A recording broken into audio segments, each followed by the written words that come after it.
We're really of the mindset of living in the present and enjoying the time that we have now, because you're not guaranteed time. I'm Hannah, and I'm Raegan's mom. I'm Chris, and I'm Raegan's dad. We met when we were in college. First date did not go well. It did not. 8 years later, she's still with me, so I'll take it.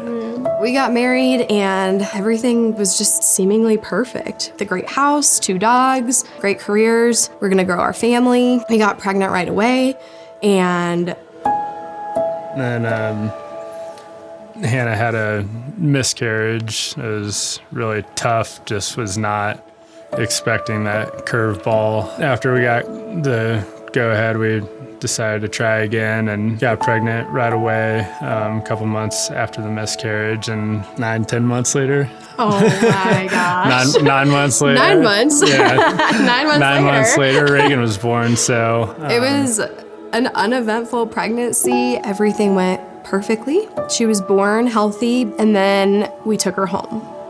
And my background, I used to work in a cardiac ICU.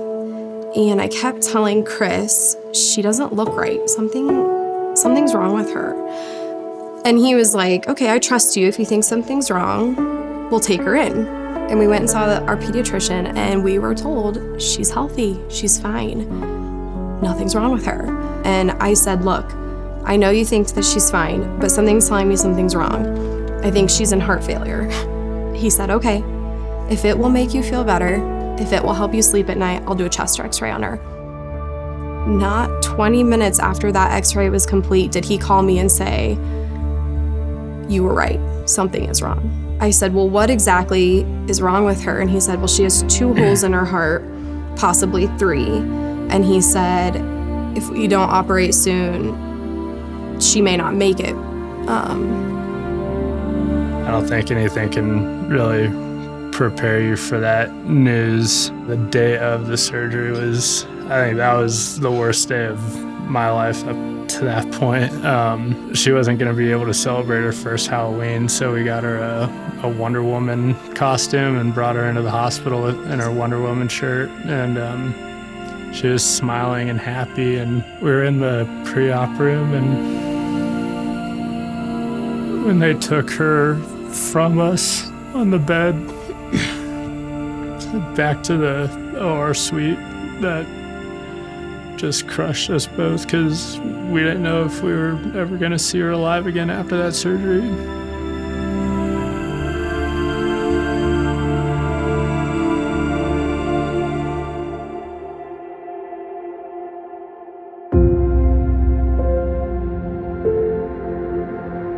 So we're a little over 2 years post-surgery, and she's almost 2.5 now, and she's perfect.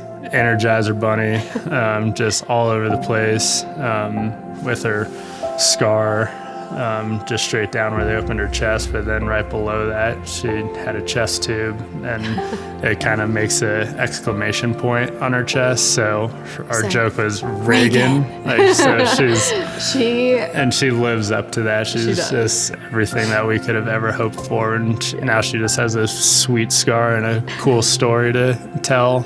There's nothing wrong. Yeah. You'd never know. Nobody would ever know. Yeah. Life was good.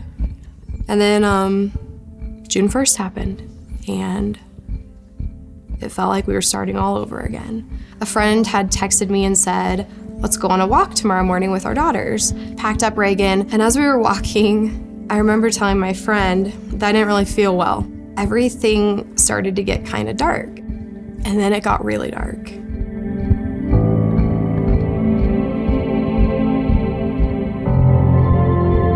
The only thing I do remember was the EMTs took me to the hospital that I work at as a nurse. I was hearing a physician that I knew. I could hear his voice, and I could hear him saying, this is serious. And I heard somebody ask the doctor, well, how serious is this? And the doctor said, well, at this point, it's life and death. And I thought, oh my gosh, poor patient, that's not good. And then in like a second, it all came together that I was that patient. They were talking about me. it was just so surreal because my mind was thinking, this isn't me. This isn't happening to me. Like, I'm healthy. I'm 28 years old. I'm not having a stroke. Nothing is wrong with me. But it was happening to me. The doctor told me how serious it was and the words "flight for life," and that's when everything got really real. And tried to hold it together for her, and then there comes a point where you just can't hold it together anymore. The pivotal moment for us was a doctor came in and said, they're probably going to do surgery tomorrow morning. And we're like, what kind of surgery? And he said, well, brain surgery. Again, I don't think there's anything that really prepares you for that moment. And I remember Chris saying, I'm gonna get Raegan here, I'm gonna get your family here. And I knew that they were gonna bring my family and my daughter to see me that night, because that might have been the last time that I saw them. The surgeon came in too and explained the risks of the surgery, and he said, I'm gonna be honest with you and tell you the truth.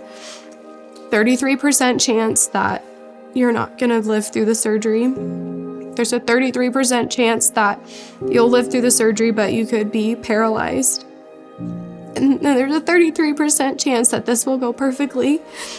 I remember telling him too, I said, let's go with the last 33%. Let's have that outcome, okay? And he said, okay, I agree. And then we did it. We did the surgery.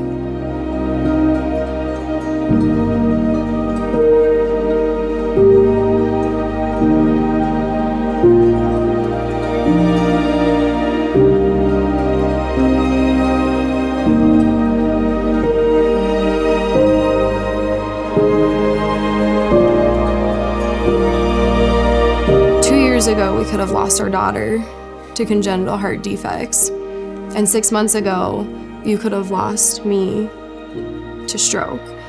We were just deeply moved at how much our family alone has utilized the advancements and the work of the American Heart Association.